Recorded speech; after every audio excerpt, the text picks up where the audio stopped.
to another episode of Us Anxious Folk. Today is a very exciting episode because I actually have two guests at the same time. I have got sisters Eliza and Em here, and they're from Melbourne too, which is exciting because, yeah, it's like we're almost neighbours, right? Pretty close. Yeah. Thanks for having us, Lauren. We're Thank you super so stoked to be here. All good. So I was just going to say, tell me your anxiety story, but there's two of you, so I don't know who wants to start, but yes, tell me the story. I'm happy to jump in first. I think it's like I was saying to Liz earlier, you know, we connected in and we were kind of like, you know, what parts should you say and what parts should I say? Because I guess the moral of the story is that we both have experienced super eerily similar fears and anxieties for as long as we possibly can remember, and around the same ages as well, which is super interesting. We actually look back on it and we're kind of like, I don't know, it's quite interesting to think about. So from the earliest that I can remember, I have, and my sister as well, have had anxiety, and it has manifested in lots of different ways. So initially when I was younger, my very first fear that I sort of developed was a fear of vomiting. So I had this massive fear of vomiting, and Liz did as well. That was also my first fear. So the first fear. And it was to the point where like I would only eat certain foods, and I would only eat foods that were cooked by my mum or my nan because I knew that they were safe. And I was really, you know, I had a lot of OCD around cleanliness, and when we went out to restaurants, if I hadn't have been to that restaurant before, I would eat and I'd have a heap of anxiety after it because I wouldn't know if it was going to make me sick or not, right? So, and then obviously we all know what anxiety is like. As soon as you start feeling anxious, you start feeling sick, right?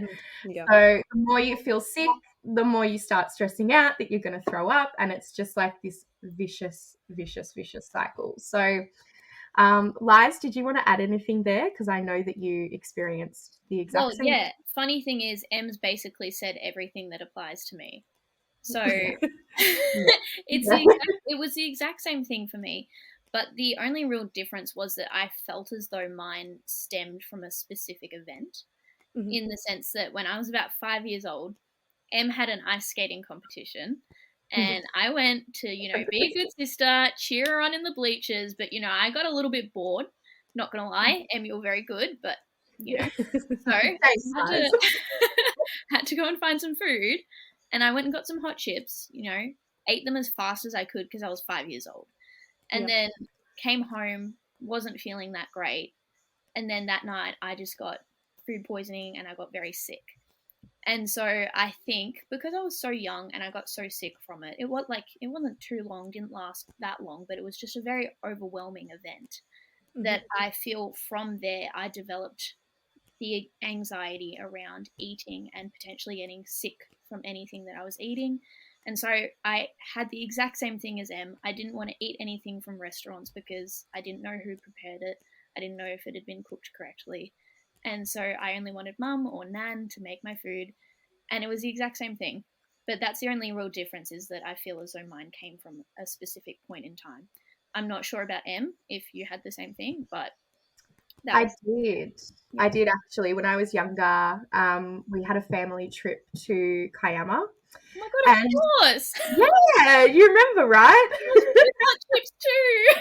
Like a reunion. Oh, no. Chips again.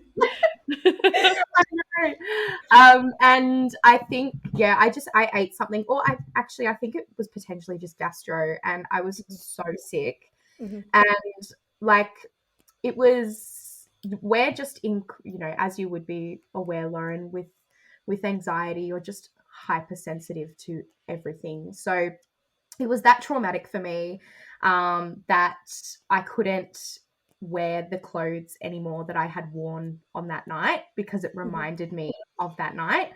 and I had that association. And I'll never forget, I had a chocolate paddle pop that night, and I have never been able to touch a chocolate paddle pop since because of that reason, right?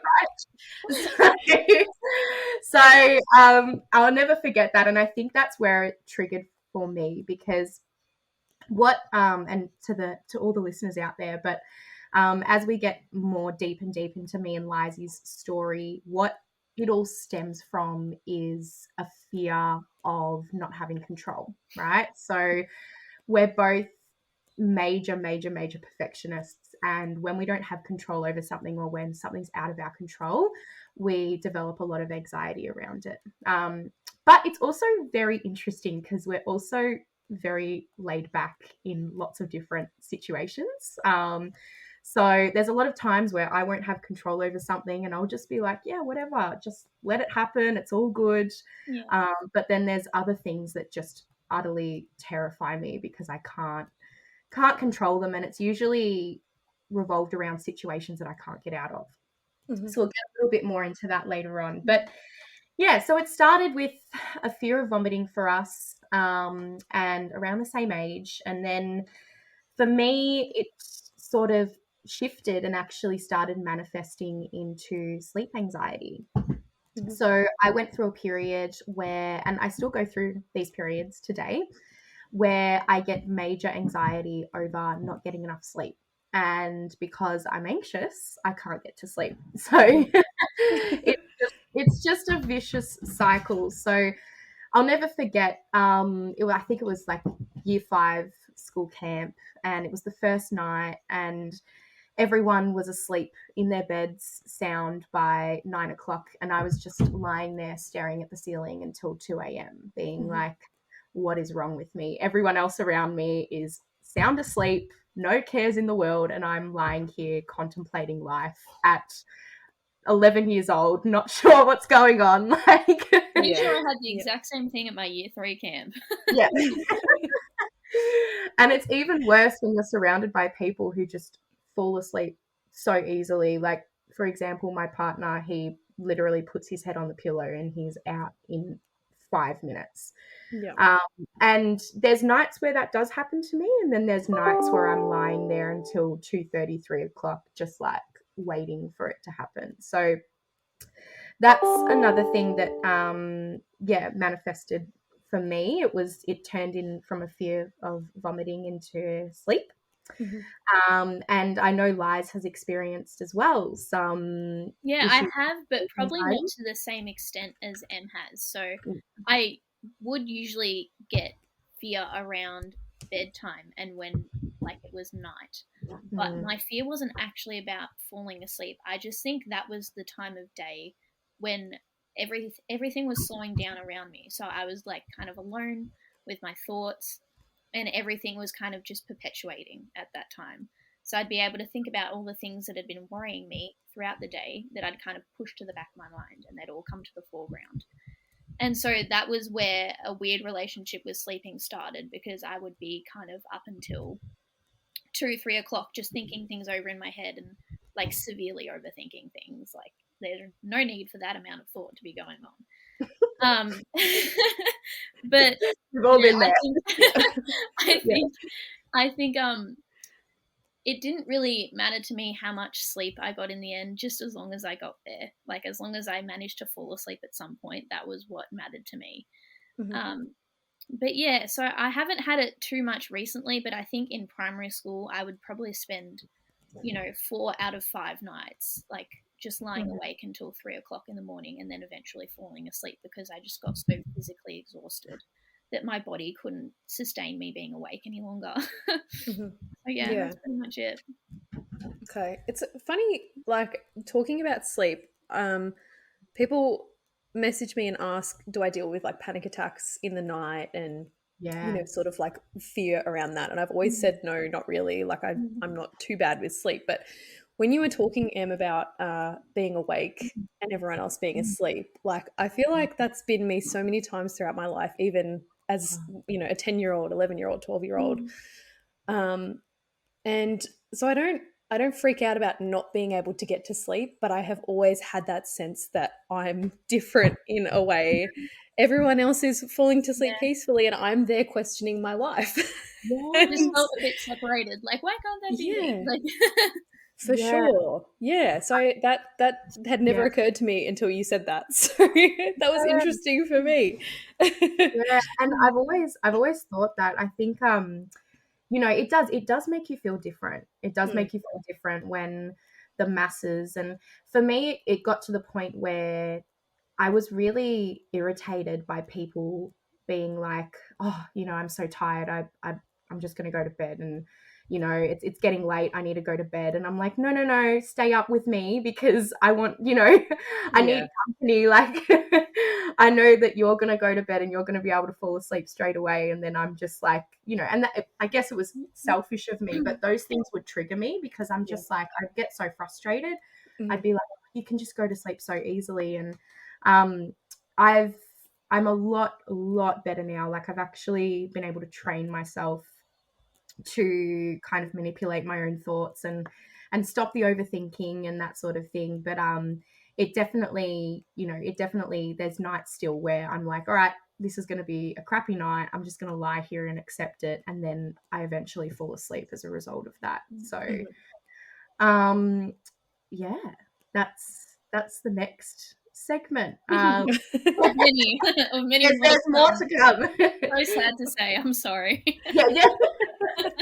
It's a whole life event, a whole ordeal. Before we jump into the next section, I thought that I would just quickly cover off the fact that by this time in our lives, so this is when me and my sister were both in primary school, we knew about anxiety, but we both hadn't actually been properly clinically diagnosed yet. And in talking about it with our family and as we have progressed over the years, what we've found is that there is a huge, huge, huge genetic predisposition from both sides of our family. So Mhm. it's basically just like a ticking time bomb for both of us, to be completely honest. When I would say probably about 60 to 70% of both sides of our family have some form of mental illness in Mhm. some way, Okay. and majority of them are actually undiagnosed. Mhm. Um, but we both, me and my sister, going through what we've been through, we've done a lot of research, and we sort of look at people in our family, and they're of older generations, right? So mental illness, the talk around it wasn't as I guess common, and it wasn't as active as it is today, right? Yeah. So but it's there. It's so noticeable, and it's very there. Mhm. Um, so the next thing for me and for my sister as well, Once um, again. yeah, mind you, guys, there's a 3-year gap between us. So I'm 23 and my sister's 20. But we both experienced eating disorder. And for me, it wasn't as bad as what Liz went through. But around year 9, so around when I was 15 years old, I was working out probably 40 to 50 minutes of hardcore cardio 7 days a week, and I would have been eating probably a max of 700 calories a day, which is not sustainable by any means. And for me, my body type is a lot different to my sister. So I did have, a bit of weight that I could lose. So Mhm. it didn't get to the point for me where I was unhealthy. But for example, TMI, but like my period stopped, right? Which we all know Classic number one indication. isn't a good sign. Yeah. Whereas Liz was already tiny, so she had absolutely nothing to lose. So yeah, over to you, kiddo. Well, where to Yeah, start? But yeah, basically, this disorder for me didn't start to develop, I would say, until around year 9. So I'm going to say 15, 16 years old, which I think was the same for Em as well. yeah. Um, but mine kind of stemmed from what I remember to be health class in high school. Because I remember we were talking about, the food pyramid, what we should be eating, what we shouldn't be eating, kind of putting like an evil image on certain foods. Mm-hmm. And then I remember we also had like a task where we had to like go home, record what we'd eaten, report back to the class the next day.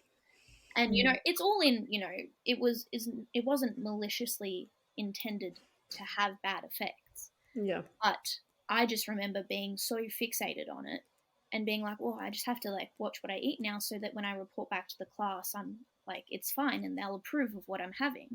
Mm-hmm. And really, it was feeding into society's perspective of what we should and shouldn't be eating and feeding into our bodies. Mm-hmm. And there was no focus on, you know, enjoyment and the pleasure that you can get from eating food. Yeah. It was all about health, what you should and shouldn't do. Mm. And I remember that just being the kind of thing that set off the mindset of me always being conscious of what I was putting into my body. And from there, I think it just kind of spiraled in the culture that we live in, where everyone is extremely fixated on body image. Social media is so pertinent in everyone's lives. Diet culture, you know, all of that is so persistent everywhere you go, pretty much. And so I think all of that kind of just added on top of each other, and the weight of it just kind of eventually broke me a little bit. Mm-hmm. And so I started to pick up habits very similar to Em.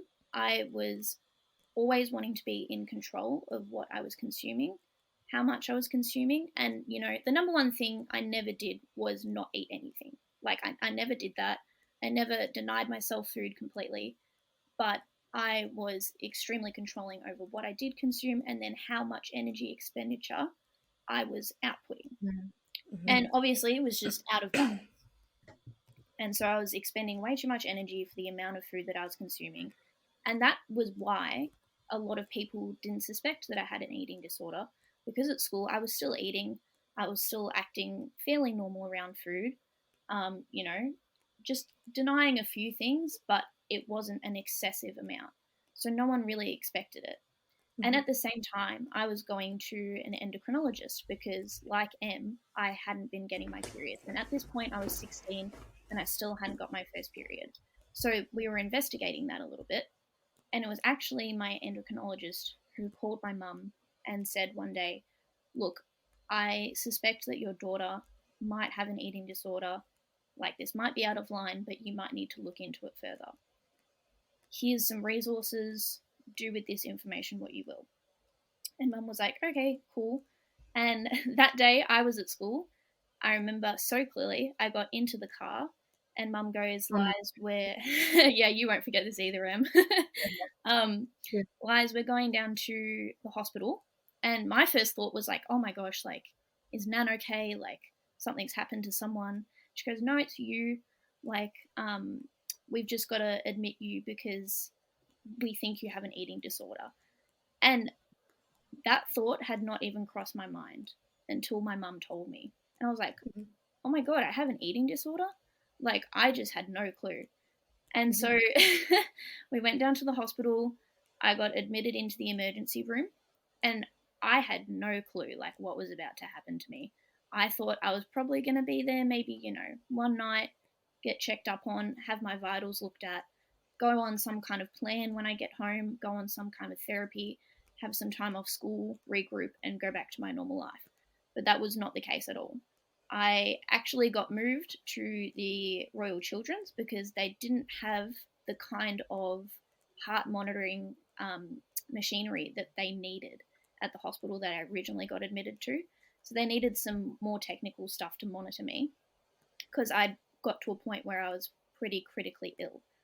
And so I went to Royal Children's. I was there for about a week on the eating disorder ward, which was just a total shift in my reality because going from living at home where you're completely free to do what you want, being in an eating disorder ward, you have someone monitoring you like pretty much 24/7. You aren't able to walk technically, depending on the level of severity that you are at. Every meal you have to finish within 15 minutes. If you don't, you have to consume some kind of like supplement. You are very limited in your contact that you can have to the outside world. So for an anxious person, this was extremely jarring to me. But it was, in all honesty, exactly what I needed, because it really shook me out of my reality and my habits and my OCD that I had at home, and put me in a place of, not that it's good, but a place of fear for my own life, to the extent that I would do anything to get better, get out of hospital, and go home. And so I was there for a week, and then I had to get transferred back to the Eastern Hospital, so that, because that was the hospital in my district. I was there for another week, and because I was so adamant on just getting better and getting out of there, I actually was only admitted for a total of 2 weeks. And after that, I was able to come home. So it's not that common that you only stay in for 2 weeks. A lot of people have to stay in for a little bit longer, because it can be a lot more difficult to make the full recovery. But I was lucky that I just had the determination to do what I needed to get out of there. And after that, like, recovery didn't stop. You have to keep working on it. And even to this day, as a 20-year-old, and that was me when I was, 15, 16, it's still there. But, things come and go in your life, and I have to work on it every day. But now I have the skill set that I need to be able to deal with the thoughts that I have.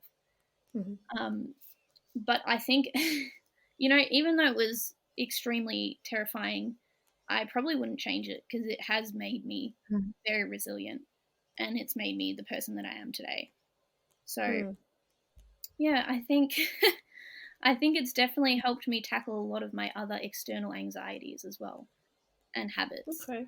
And that's interesting. Yeah, and the number one thing that I found quite shocking is that when you are in hospital, they are purely dealing with you on clinical terms. So they're dealing with your physical being, how they can treat you with food and that kind of thing. So they're actually not dealing with your psychology of it at all.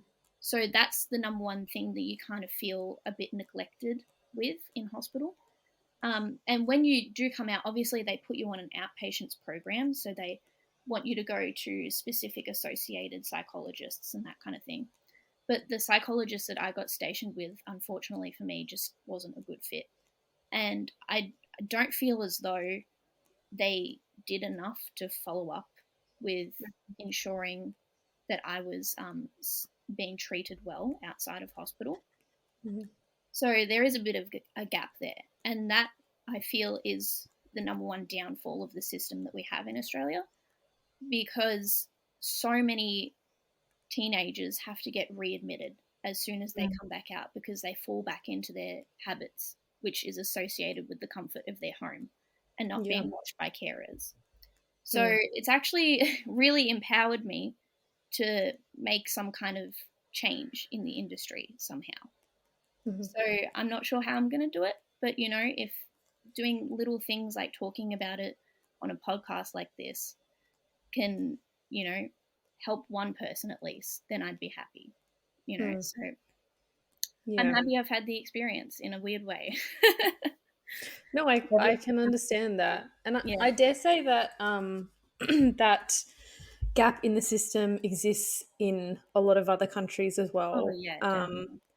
I just don't think there's the funding 100%. And, people in the public system are dealing with such a broad spectrum of psychological issues a lot of the time. And there's been times where I've felt like myself and people that I know have fallen through the gaps because they're not overly sick. They're not on the extreme end of the sick spectrum. They're just sort of somewhere in the middle. And so there are other people who get more priority. The other people end up getting more outpatient care because obviously they need it. But it does kind of make you feel like if you're sort of somewhat coping but not quite coping, you kind of get lost. Exactly right. And even the system has capacities. So sometimes people do get admitted into the ER, just as I did, and they get physically assessed and determined to be stable, even though mentally they are probably at the same place as another person who is not considered physically stable. So they actually get turned away from the units.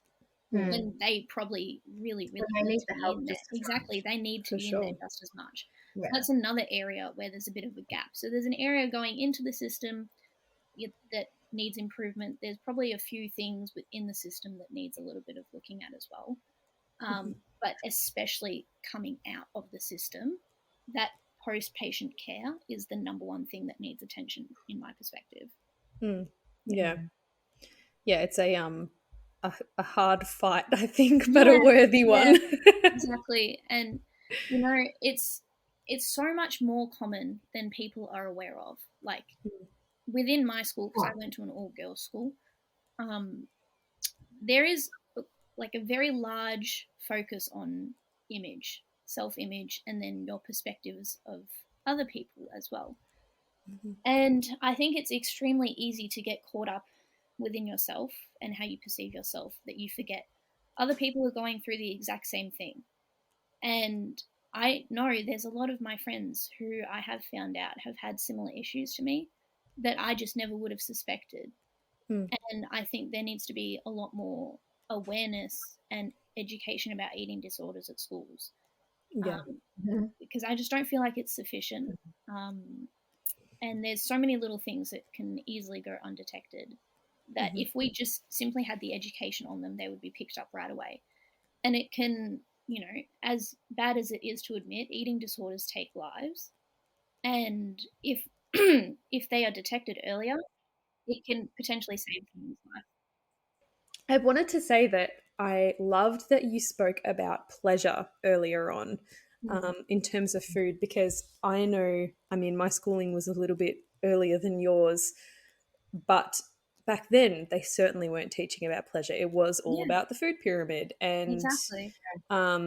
there's I mean, I hope my daughter's not old enough yet to be in high school, but I hope that by the time she gets there, there is that discussion that yes, food is, oh my god, I can't even speak, food is fuel, but there needs to be that element of letting yourself enjoy something and letting yourself immerse yourself in something pleasurable. Yeah, exactly. Because, you know, it's one of our 5 main senses, taste. And you can't deny it simply to fuel your body. I feel like the perspective of the food pyramid, as important as it is, I feel like it is a fairly outdated concept. For sure. Because, you know, like there are certain foods, you know, that are more nutritious for your body. But if you get creative with the way that you can make things and enjoy things, then I think you can incorporate all foods into your diet and live a very rich and fulfilling life and be happy with what you're eating and happy with your body and happy with everything that comes after that. You know, so I think it's just all about a perspective shift and creating awareness and more resources for people around this issue. For sure. Yeah. And it is that awareness. Oh, sorry, Lauren, you go. No, go ahead. I was just going to say it is that awareness, because I think for me, like when Liz was going through this, I sort of, I'll never forget, I sort of pulled Mum aside a couple of times, and to Mum's credit, she was and always has been like our guardian angel through every single fear, anxiety experience that we have ever gone through. I know Mum herself experiences anxiety, but probably not to the extent that Liz and I do. So to her credit, she's done a great job at helping us navigate our way through that without actually having experienced those feelings herself before. But I did, you know, there were times where I pulled Mum aside and I said to her, I'm like, Mum, you know, for example, one of the tell signs for me was when Mum would come and pick us up from school, I would just come out. There was a side gate that we used to walk out to get to the car down the side street, and I just walk straight out, whereas Mum and I would have to wait for Liz because she would take the long way around because she wanted to get that exercise in, right? And I would just sort of sit there and I'd go, okay, hang on, this is something that I would have done, you know, 2 years ago when I was going through the same thing. I would, you know, if I went out to dinners with friends, I would say that I'm not hungry because I already ate at home. There was food at home, when in reality I hadn't actually eaten anything, right? And it was those little things that I did pick up on. You know, we'd have dessert after dinner, and Liz would be like, oh, I'm not feeling well, or I'm already full. And I could pick, like, I was picking up on those restricting behaviors essentially because I had been through Yeah, them myself. And exactly. I'd done the exact same thing, right? You already had the education on it, so you knew what to Yeah. look for. Yeah. And then when push came to shove and Liz ended up in hospital, when I went in there, obviously mum and dad were quite distressed. Like, we've both, touch wood, and very grateful that we've both been extremely healthy throughout our lives. And I've never stepped foot in a hospital since I was born. But mum and dad were obviously quite distressed by the fact that Liz was in there and wasn't sure what was going on. I think there was, at one point, I think if you don't mind me saying, I think you got down to like 33 kilos or something, which is, absolutely tiny. And for me, I don't know, I just always had this faith, and I just always knew that she would be completely fine. And it wasn't the fact that she was trying to get skinny, it was more on the basis of the fact that it was the OCD manifesting, and that if she ate something different that day, or she didn't work out as much as she did, she didn't have her life together. And that's exactly what I experienced as well. Everything had to be routined, everything had to be the same each day, and I felt like I had my shit together, Yeah, essentially. exactly. Yeah. And as a result of that, we were killing ourselves, right? And I know there's, so many people out there who go through the same thing. And like Liz said, in any way that we can, if we can spread awareness around the topic. But I've, just seen her absolutely grow and flourish from the experience. And if anything, we are just so hyper conscious of what is going on in our bodies now, and what thoughts are good thoughts, and, when we're having a bad day, and it's okay to have a bad day, and that sort of thing. So, yeah, the experience taught her a lot. It taught me a lot as well, because it made me realize that if I had kept going with my habits and my behaviors, I probably would have ended up in a similar position to Liz. And for me, it's still there today. There'll be days where I feel like I need to restrict my intake, and up my exercise, and I just have to sort of manage that.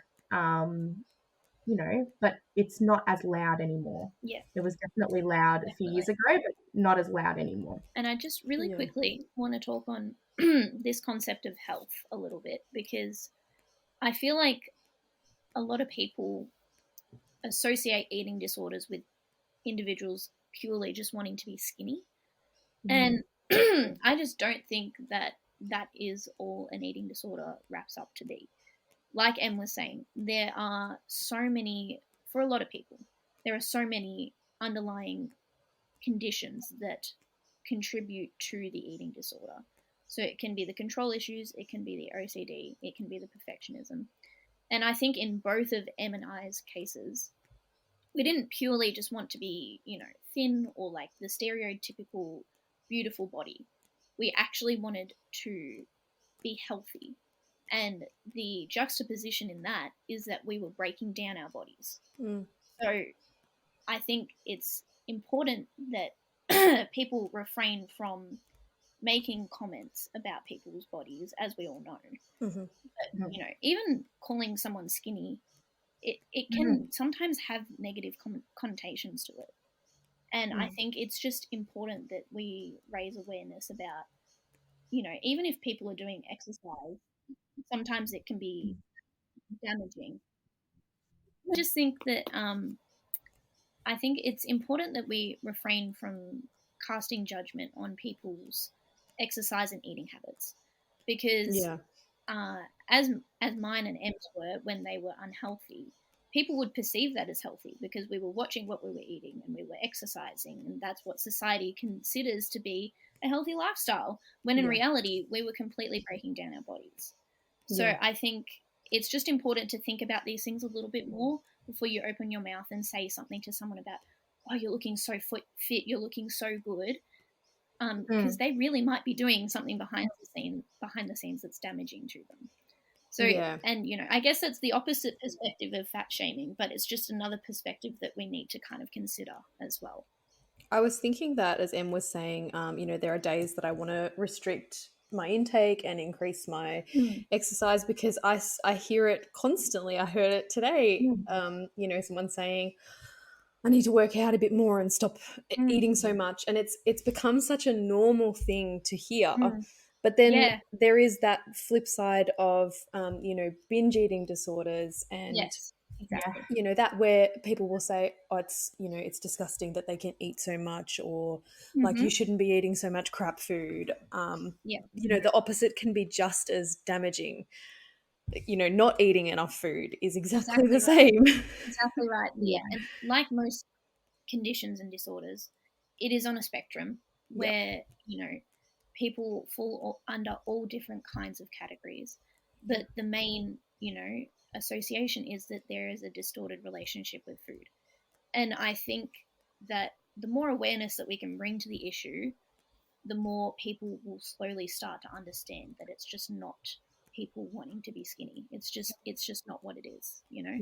Yeah. Um, yeah, and that's, I think that's the main thing that's happened in my life, besides the 60 million other things that's really kind of developed me as a person and set me on, my life trajectory.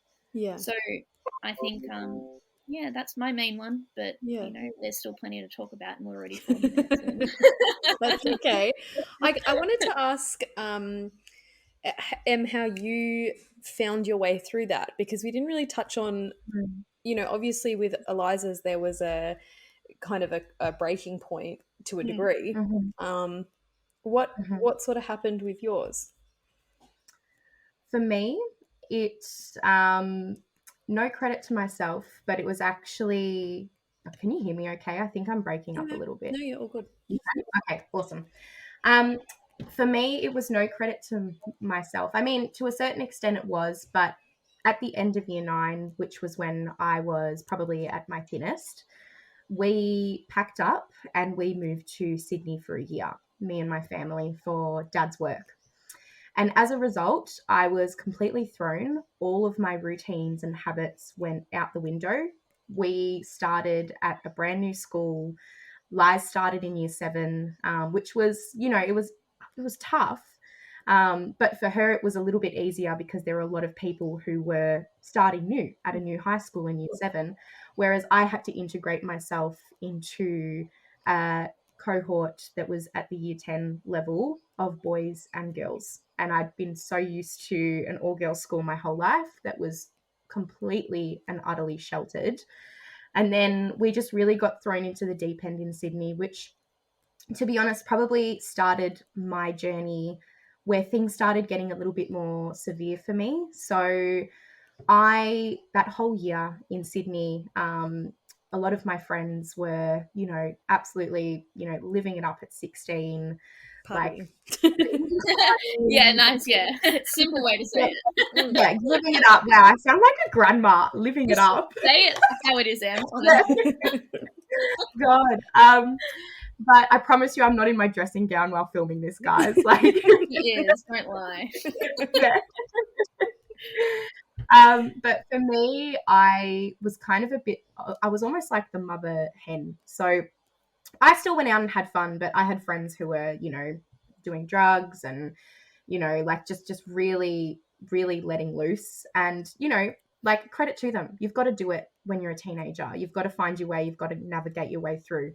But for me, I basically held my shit together the whole year and put on this facade that, no one could touch me. I was strong. And I think I needed to do that. It was a coping mechanism, actually, going into a new school, because there were girls who just did not accept me. And a lot of them were like, oh, she's only going to be here for 12 months. We're not even going to bother, forming friendships with her or anything like that, which I understand. It's, you're at that age. It's the maturity, right? So I really had to kind of just hold my shit together, essentially. And for Lies as well, because Lies was going through a lot that year and a lot of anxiety. But that's when, for me, the panic attacks started happening. So I started having panic attacks here and there. And I'll never forget, I sort of had a journal that year and I was writing about them, but I never really paid that much attention to them. They just happened and then they went.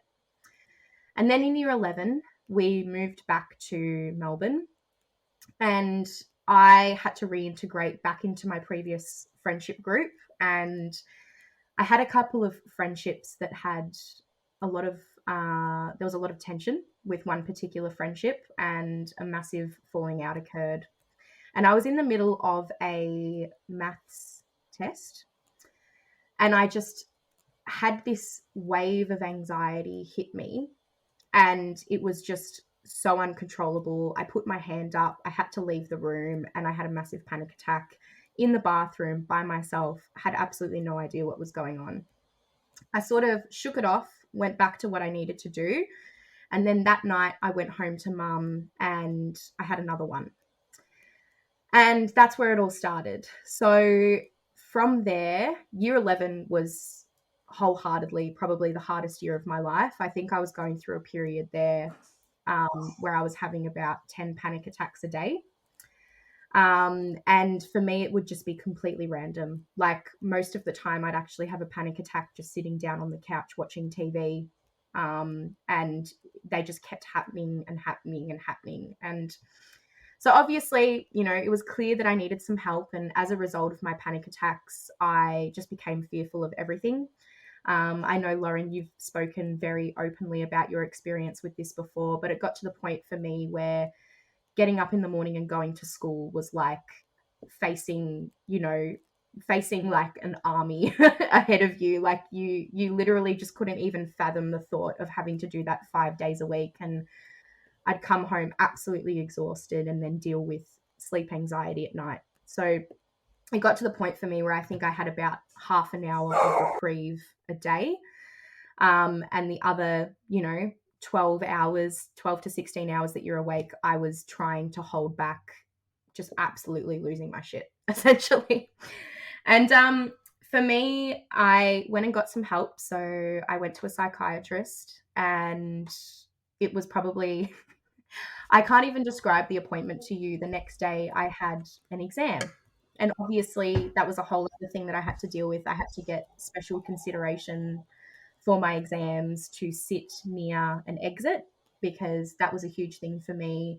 It manifested to the point where I couldn't get on public transport. If I was sitting in an auditorium full of people, I had to be next to the door. Otherwise, I would literally just freak out. And for a bit more further context for everyone, by freaking out, I mean I would sit there and you would have absolutely no idea that I was having a panic attack. So, yeah. Exactly right. For me, my body would be like, my hands would be completely sweating. My heart would be racing. One thing that I'm very lucky enough that I haven't experienced with my panic attacks is hyperventilation. So I wouldn't hyperventilate, but I would get every other feeling. So, and that wouldn't go until I had removed myself from the situation that I was in. So, it got really tough and it got really bad. And I went to see this psychiatrist who I think ended up costing us $600, and he just sat there scribbling notes for half an hour telling us how excited he was to leave the next day for his Europe trip. Oh my God. I'll never forget this. I'll never forget this. And Mum and I were just sitting there and I said to him, I'm like, I have an exam tomorrow. You need to fix me. Like, you need to get rid of this. Yeah. And he's like, well, I mean, I can put you on medication if you want. And I'm just, it was in that moment that if anything, he made me freak out even more, right? So after that, I went and saw a psychologist who is like friends with our family. My auntie, she has been through very, very similar circumstances herself and dealt with a lot of agoraphobia. And this particular psychologist really, really helped her through it. So I went and saw her, and for a year I was doing CBT, which helped. I was doing lots of breathing exercises. I was on natural remedies. And there were days where I felt like I could conquer the world, and there were days where, I didn't want to leave the house. And I think for me, the hardest part about it all was that I've always been someone to never say no to things. And all of a sudden I found myself saying no to everything. And, and, and that was the hardest part for me, because I did not want to say no, but I just physically, I found it so hard to bring myself to get on a bus or get on a train and go into the city with friends for dinner and that kind of thing. Like that was, like doing a speech in front of 500 people when others wouldn't even give it a second thought. So fast forward, at the beginning of year 12, I was sitting in an auditorium again, listening to a speech, and I had a massive panic attack, had to leave. And then I went to my psychologist that night and I said, look, it's gotten to a point for me where I just can't, I need to look down the medication path. I can't do this anymore, just CBT. And for so long, and this is backtracking a little bit, but one thing that really perpetuated my anxiety for me was the fact that I was just Googling everything under the sun. So when I used to be so mad at you when you would do that. Literally go to Lies, I'd be like, oh my God, like I just read this and I'm freaking out. Like I get so angry. But so I read every horror story under the sun about medication, and for so long for me it was just completely out of the question. Like you would literally have to force it down my throat. And then my psychologist said to me, she goes, I'm so glad that you finally come around to this. This is something that we should have done 12 months ago, but you had to make the decision to do this. And she basically said to me, she goes, Em, based off your family history, what I know about your family, what I know about your biology and your makeup, this is something that you're probably going to be on for the rest of your life. And so I started taking the smallest dose of Zoloft, and my whole life completely changed. I would literally, within 3 weeks, I was doing things that I would never have been able to do at the peak of my anxiety. So literally sitting in the middle of an auditorium on packed trains, undertaking exams without a second thought. And for me, like the anxiety was still there, which I actually wanted it to be. I didn't want to be completely numb. I still wanted to feel excited and nervous leading up to things, but it just stopped the panic attacks. So I'm still on it today, to this day. So I've been on it since 2016. And for me, it just helps my brain balance in the way that it should be.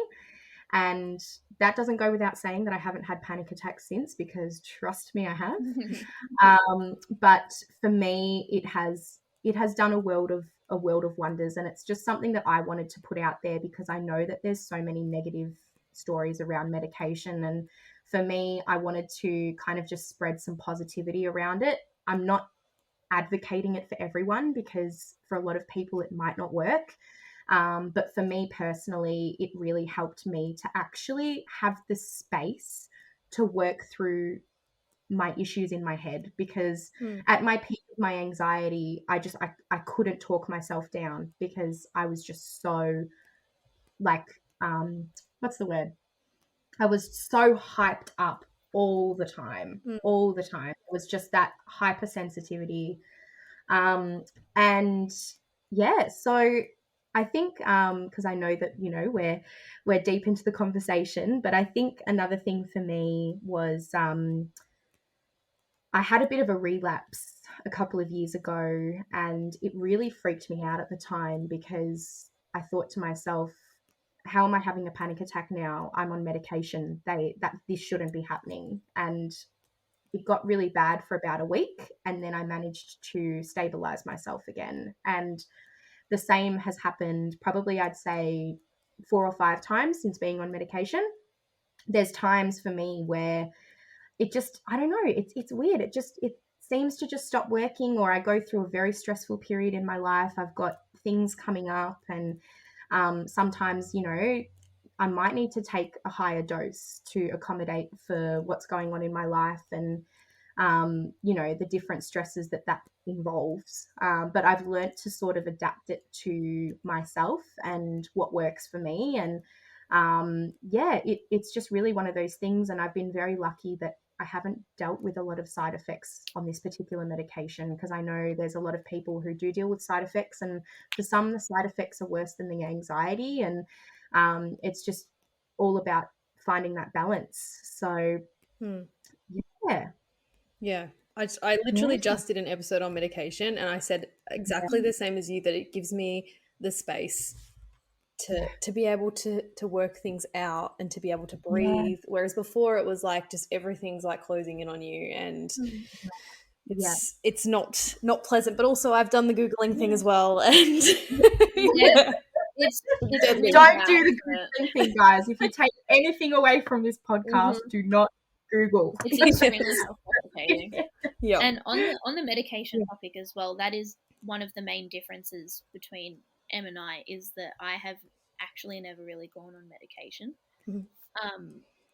Well, I haven't gone on medication before. So I haven't. But basically, I think for me, I think that is because of what happened to me in year 9 when I actually got admitted into hospital.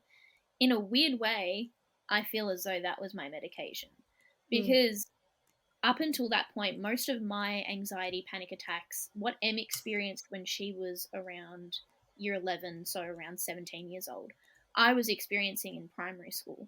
So I had pretty severe like separation anxiety. I had really random fear of restaurants. That was kind of associated with my fear of vomiting. I had a fear of lifts, fear of like planes and that kind of thing. And that was a lot for me to deal with as basically like a 9-10-year-old.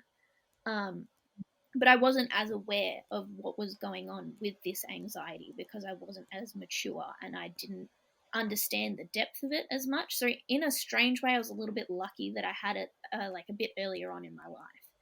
And so I had all of that pretty much up until I would say maybe year 7, because that was the year that, as Em said, we moved to Sydney. So 2014, and I was forced to deal with a lot of those fears. Like that was the year that I had to deal with those fears, because moving to Sydney was a completely new place. I didn't know anyone. Going on school camp, I had to deal with my separation anxiety. We were like staying in hotels where I had to go in lifts. And I remember actually halfway through the year, Mum and Dad decided to go to Germany. And Em and I were forced to go back to Melbourne to stay with our family because we didn't have anyone to stay with. So I had to get on a plane, go back to Melbourne. In Melbourne, we were having a great time. All of a sudden, our whole family got like a gastro bug, and it got spread around the whole family. So that was... Which is amazing for 2 people with a fear of vomiting. Yeah. They're just a huge gastro party. Yeah. Like. Really gross. Sorry for the TMI, but like, we're talking about the psychological side of it here. I think as a person who was starting to mature, that event kind of forced me to deal with the feelings that I had associated with the actual physical event of vomiting. And coming back to Sydney and then going back to Melbourne again to move and actually live here, I felt like my whole perspective had been shifted, and those small, intricate fears that I had as a child were kind of almost just forgotten a little bit, because I had these big events where I was able to deal with them. And then after that was when my eating disorder started to develop more, because I feel like I had more mental space that needed to be occupied a little bit. You'd gone on a break and your brain was like, no. You need to worry about something. Here's the remix. Let's put it all together. Yeah. But basically, after that, when I was admitted to hospital and I came out, that was when I think everything fully reset. And since then, I've been kind of... And I think for me as well, like... Oh. No, you go. Sorry. No, go. Sorry, Liz. No, just broke up for a second there. No, that's right. Go for you're back online? Yeah. Oh, okay. I'm sorry. Where did I cut off? No, it's all good. You're just like kind of jumping in and out a little bit. Okay. I think one thing that I did want to touch on quickly as well. So in 2019, my partner and I, we went on a holiday to America and Canada together. And it was for about a month and a half. And at the time, we booked the holiday, I think it was about 7 months in advance. And with this particular holiday, I was so excited. I couldn't wait to, just jump straight into it. But at the same time, I literally had the fear of God in me. I think one of my biggest fears that I have been really struggling to shake for a very long time is my fear of flying. So I don't actually have a fear of flying per se. I have a fear of being confined in the plane. Yeah. In the plane for 14 hours. And not being able to jump out when you need, right? Not being able to jump out, right? So, mind you, this trip, and I don't know what I was smoking at the time, but we booked 11 flights on this particular trip, including 2 international flights. And I think it was 4 days before we left, I had probably the biggest panic attack I've ever had. I woke up in the middle of the night, couldn't calm myself down, and it actually got to the point where I passed out. And I fell on the floor, and I remember sort of waking up, and Liz was just standing over me like, "You good, bro?" It was quite traumatic, and at that time, in the middle of that panic attack, I was like, I can't do this. 11 flights. I'm going to be halfway across the world.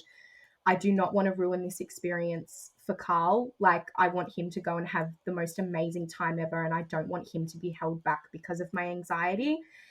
And as a result of that, it was making me more anxious, right? So self-perpetuation. It's just exactly. And then I managed to just bite the bullet. I had, some medication with me on the plane if I needed to take it. I didn't end up taking it, but that was my get out of jail card, right? Because I couldn't get off the plane. I had to have something there to relieve me if I started freaking out.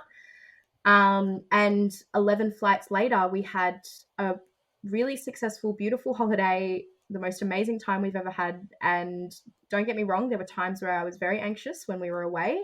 But you work through it, and, credit to my medication as well, because if I hadn't have been on meds, to be completely honest with you, I don't think I would have been able to I probably would have been able to do it, but it would have been the most stressful month of my life. But I think the moral of the story for me, and this is something that I really wanted to know when I was at the peak of my anxiety, I was looking out there for stories of people who had gotten through it and who had managed to do everything that they still wanted to do, even though they had a disorder. And I guess that's where I come in now, because for me, I didn't think an overseas trip with 11 flights was ever possible. Looking back 5 years ago, I would have said absolutely no. And since then as well, I have also, and I don't know why, but I thrown yourself out of a plane. I've thrown myself out of a plane. I saw that on your Instagram, and I was like, "This bitch is crazy. Let's get her on the show." Mind you, I actually, what the funny thing is that the fact that I hate being in planes so much, I was more than happy to jump out. Out of the plane. And oh my goodness, it was the most amazing. And mind you, we went up in this crappy little 2-propeller, like it was going to fall apart at any minute. And when it got to the time to jump out, I was like, open that door and just let me fly. Like, please. But that's something as well. I think for me and Liz, what we've always found is that the most anxiety that we ever have is leading up to the event. Yes. And then when it actually comes down to it, we are completely calm. Just put your head down and just... I've never been able to understand it, but where we always work ourselves up so much leading up to something, and I still do it to this day, even with work and things going on in my personal life or going on holidays, I get super nervous. And then when it actually comes down to it, I'm kind of like, man, why did I stress myself out that much? This is so completely fine. Yeah. But yeah, that's just a little something, you can still go and do these crazy things that you might thought that would have never been possible just because you've been diagnosed with a mental illness. Like it doesn't hold you back. It just adds to who you are and to your personality. And like I've said to so many people, and like Liz has said, I wouldn't trade it for the world ever, because I am so aware of who I am as a person now. I make such an effort to enjoy every day and be present and be in the moment. And yeah, it's really opened my eyes to a whole different way of life and living. Mm-hmm. I'm really glad that you said all of that, because I was thinking, like, even when I was looking at your Instagram before we spoke, looking at the things that you've done, and it's funny because I can come from two perspectives in my head, where one part of me is like, how the hell is this chick doing this stuff? But then I recently had an occasion where somebody commented on quite a few times actually on various social media accounts of mine, telling me that I don't have agoraphobia. And they were like, like, if you can travel to New Zealand, you don't have agoraphobia. And I was partly like, well, yes, I've worked very hard to overcome it. But then the other part of me was like, it's so easy to look at someone's situation and say, you don't have shit as bad as I do, because if you did, you wouldn't be able to do those things. But the reality is you actually can do them. And like you said, it's just the anticipatory anxiety is the worst. But the actual event pales in comparison to that anxiety. And so, people say, how did you manage to travel and do all that stuff? And I hear you saying that you were so anxious beforehand, and I can totally relate to that. But I can understand how you then went and did it as well. Yeah.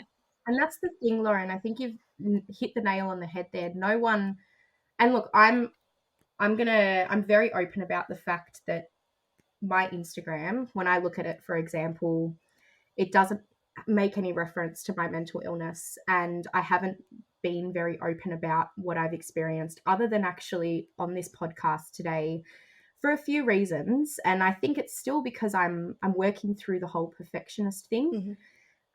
And it has been hard for me. Like, don't get me wrong, I will tell any person out there who asks me, I'm very open about the fact that I'm on medication, that I've been diagnosed with OCD, anxiety, and panic disorder, and all of the above. But when it comes to social media, no one saw me passing out 3 nights before I went away to America. No one saw me nearly messaging my partner saying, I don't know if I can do this. Call it off. We're not going. No one saw the manic packing or the stress to-do lists or the first Valium pill that I ever had to take the night that we landed in Vancouver, because I just literally couldn't go to sleep, and mind you, I hadn't slept for 48 hours because of the flight. No one saw that, right?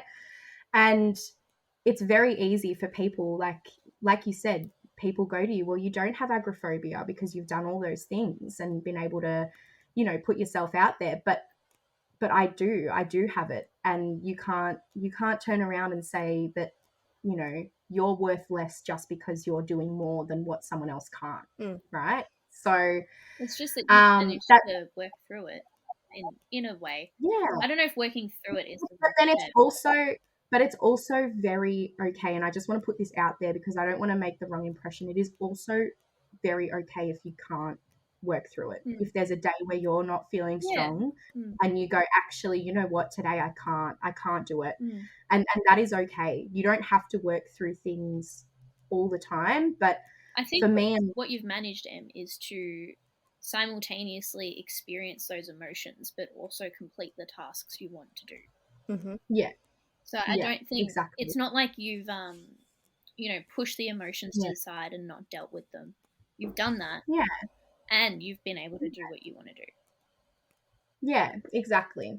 And I think even when, for example, when I was at the peak of my anxiety, I know I referred to this before, that I was saying no to a lot of things. I almost just ended up throwing myself into everything, because I have my fear of FOMO is so much greater than my fear than my fear of missing out, right? So I would put myself through hell. I would just sit at events and I'd have panic attack after panic attack, and then I'd go home completely exhausted.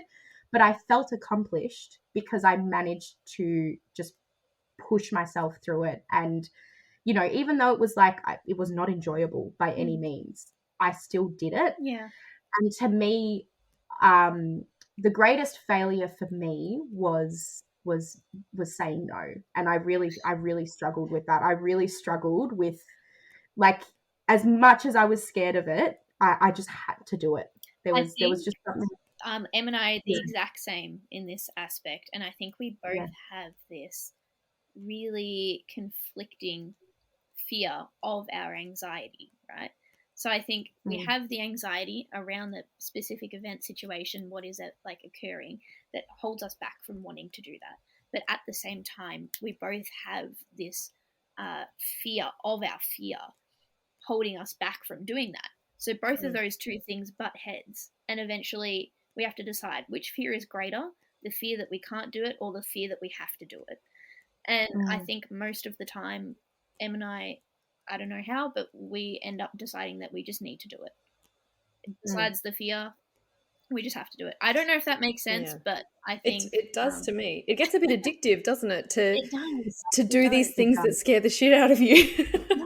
It's almost like jumping out of a plane when you're scared of flying. No, I'm not there yet. Yeah. And that's okay. That's something that I think I need to explore a bit more, because I really do get that fear of saying no, but then also, like, I've had people say to me, but when do you say no? Like, there has to be times when you respect that you're tired, or that you're whatever it may be. You need to, sometimes you can't always be pushing yourself. And I think for me that needs some more exploration, because having had agoraphobia, I know that it's a slippery slope to, once I start saying no, it's a very quick turnaround to saying no to everything. Yeah. So I'm still trying to find the healthy balance. Yeah, definitely. And it's different. It's so different for everyone. I think the environment that me and my sister grew up, we were very fortunate that, we've had a very, stable upbringing, and both very loving and caring, supportive parents. But when I look at my dad, for example, I think this probably is where, a bit of our anxiety comes through, because dad has always been the type of person that will push himself into the ground until he's just like exhausted, half dead, right? So complete, like, just just really, really just hardworking, but at the same time it's not a good thing. And I think that's where, me and my sister get it from. We have this fear that, we don't really listen to ourselves when we're tired. Like, if I'm tired and I can't be bothered, and someone says, do you want to go and do this? I'll drop everything at a hat to go and do that. Because it's almost like and this is where my anxiety plays in a little bit as well. But I have a lot of fear around, I have a bit of death anxiety. So for me, it's almost like I have this need to kind of live every day like it's my last, which isn't a great quality, right? It's not great. And trust me, you ask my partner, like, he just wants to come home and chill out, and I want to go and build a house, right? But it's something that I'm working on at the moment as well. It's learning that, actually listening to myself when I'm tired, and it's okay to rest, and you don't have to be going out and going exploring or going on adventures 24/7, right? So yeah, it's a tricky balance. It really is. It's a learning curve. It is. Just before I forget, I know we're, nearing time. There's probably just one more thing that I wanted to make mention of, and it's something that stuck with me for such a long time. I went to a doctor's appointment a couple of years ago now to get my renewal for my Zoloft subscription, because every 6 months you have to go and get it renewed. And at the time, the doctor who was working there, was just asking me questions about what I'm doing. And I'd finished school at the time, and I told him that I was doing a degree in psychology. And he turned around and said to me, "How are you going to help other people if you can't help yourself?" And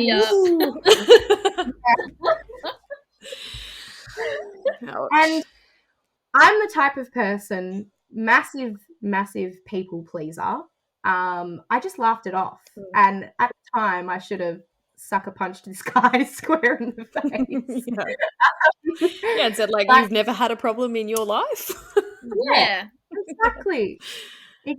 But that's something that I just wanted to put out there, because for me, it was such a driving fuel that I, even though I don't have a career within the psychology space, I'm actually working within HR at the moment, which still has a lot of, putting people at the front focus and, helping people with their well-being in the workplace and all that kind of thing. And I just wanted to put it out there because there's going to be, or there's going to come a time where people are going to make these comments to you and say to you, how are you going to do that if you can't help yourself, essentially? And for me, the answer to that is, well, I'm going to do it anyway. And or I'm going to try. I'm going to try, right? And if it doesn't work out, it doesn't work out. And I'm so grateful that he said that to me, because I went back to the car and I started crying, and I called Mum and I said, "Mum, like, I don't know what I'm doing. Have I made the right choice here? Should I be studying psychology?" And, there's probably millions of people out there. There's, even my psychologist was open to me about being on antidepressants herself, right? So I think that's just, I think in terms of addressing psychology, I feel as though the experiences that we've had is more enriching than anything else. Because when you're talking to someone with anxiety, if you're coming from a perspective where you've never experienced an anxious thought in your life, it is extremely hard to help that person. You can't relate to them, they can't relate to you. There is a massive gap between the two. And I think having the experience that both Em and I have had, it's helped us in so many different relationships within our lives to help other people. And I know for me, and I'm pretty sure it's the same for Em, I don't relate to anyone else in this world more than I do to Em, because she knows exactly what I'm thinking without me saying it. It scares me, I'm not going to lie. And I think she has treated me more than any other psychologist will ever treat me. So ditto. Yeah. Thanks. But like Liz is my personal shrink. I know, but you haven't paid me yet, so that's fine. But yeah, I want to make a point of the fact that there is no stigma that needs to be held against people with psychological issues, because there's more than you think who have these issues and probably just don't want to admit it, or haven't been diagnosed, or don't feel okay talking about them. But it really does make it so much easier to relate to people and help them with their own issues if you've been through something similar.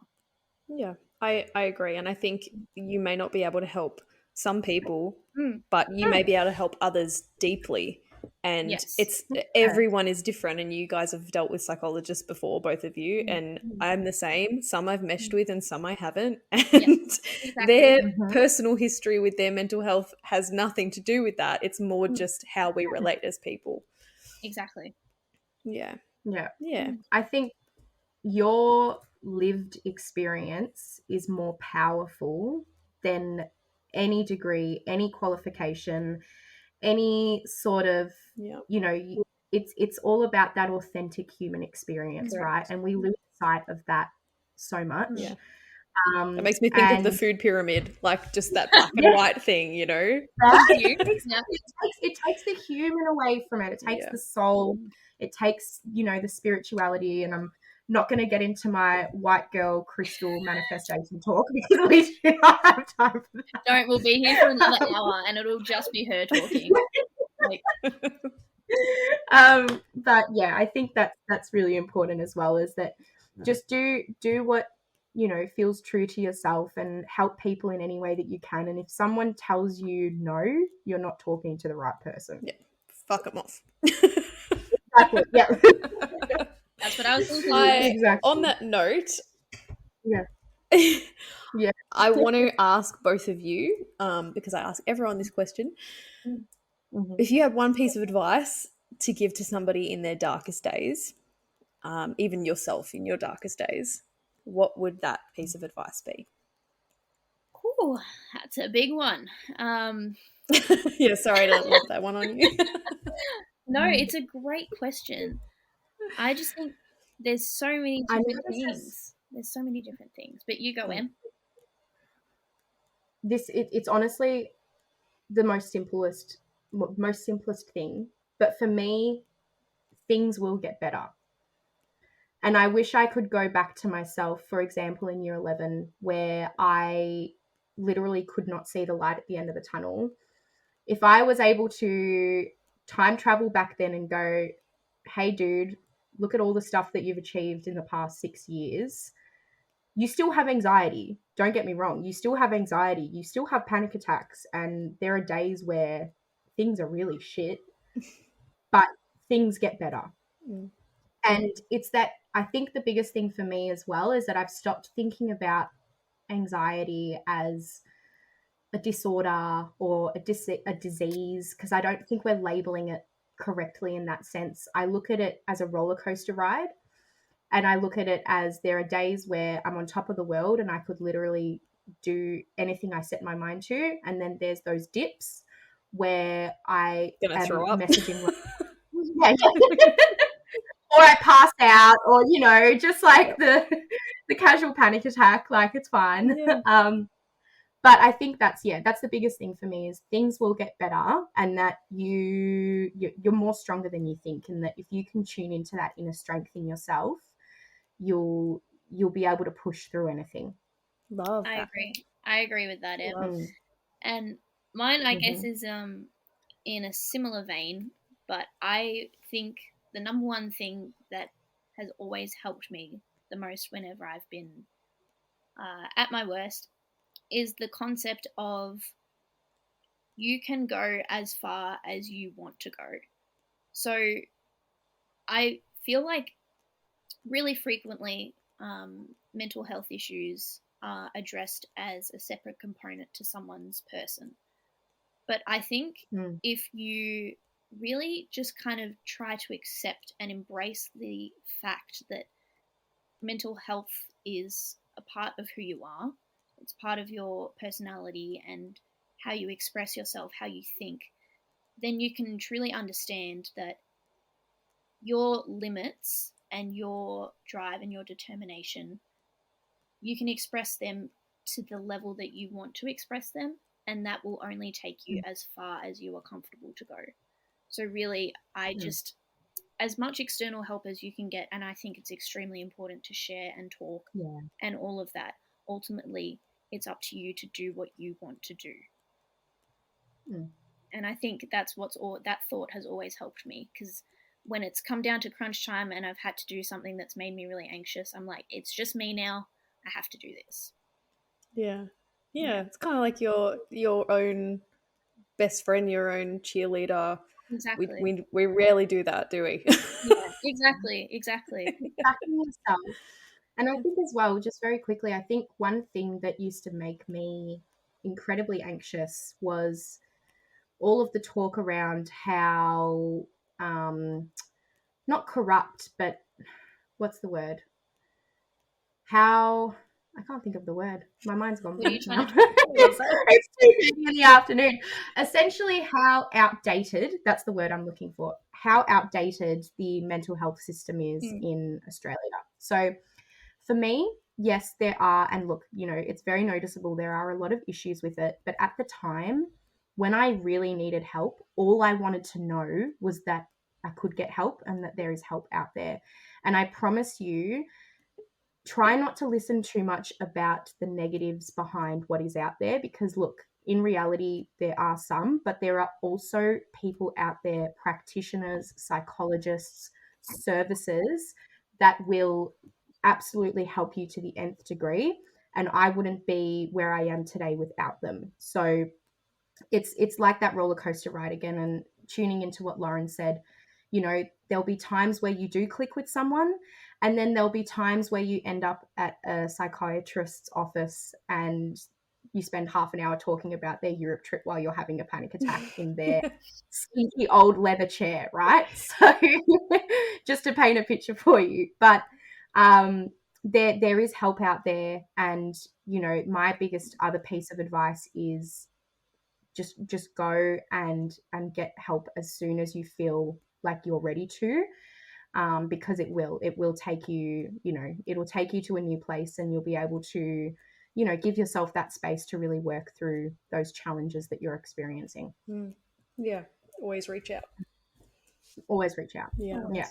That's lovely. I want to thank you both for being so open and honest, because I think that's the best thing that we can do, is just to share and be transparent, and you've both really done that. Maybe too much. No, I'm a big fan of TMI, so that's all good. Yeah, good, same. If people would like to reach out to you, where is the best place for them to contact both of you, or either of you? Feel free to just message me through my Instagram. So I believe I'm on private, but I think you can still message me. I think, you know, that's grandma talking again. So my Instagram is em.belleville. So I'll link it in the show notes. Don't worry. Yeah, link it in the fantastic. And mine is, you know, very similar, but just Eliza_Belleville, because basically the same person. So you got to switch things up a little bit, right? Maybe a little bit different. Okay. All right. Awesome. So that will be linked in the show description if you want to reach out to Eliza or Em. But yeah, thank you both so much for being on the show. Thank you for having us. Thank you so much. Thank you, Lauren. Thank you for listening to the Us Anxious Folk podcast, the podcast for the chronically overwhelmed, perpetually panicked, anxious folk in all of us. If you would like to find more about me, you can find me on YouTube at Lauren Rose, or on Instagram at LaurenR_Rose.